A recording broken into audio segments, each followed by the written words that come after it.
तो नाज़रीन, आप देख रहे हैं साहिवाल मीडिया।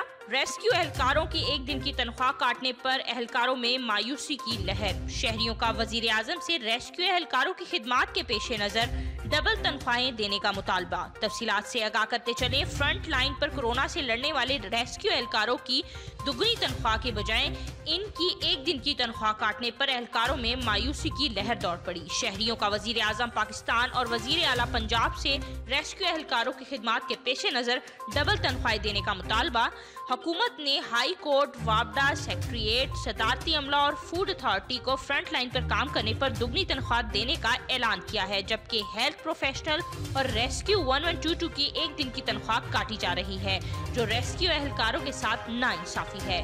शहरियों का कहना है कि कोरोना वायरस के मरीजों का सबसे पहले सामना ही रेस्क्यू एहलकारों के साथ होता है, जो मरीजों को अस्पताल शिफ्ट कर रहे हैं, जहां पर इनका इलाज होता है। रेस्क्यू 1122 न सिर्फ कोरोना के मरीजों को डील कर रही है, बल्कि दीगर हादसात में भी भरपूर किरदार अदा कर रही है, जिसकी जितनी भी तारीफ की जाए कम है। अगर दीगर इदारों के मुलाजमीन में दुगनी तनख्वाहें दी जा सकती हैं, तो फिर रेस्क्यू एहलकारों को क्यों नहीं? उल्टा एक दिन की तनख्वाह काटी जा रही है, जिसकी वजह से रेस्क्यू एहलकारों में मायूसी की लहर दौड़ पड़ी। मजीद तफसीलात और अपडेट्स के लिए देखते रहिए साहिवाल मीडिया।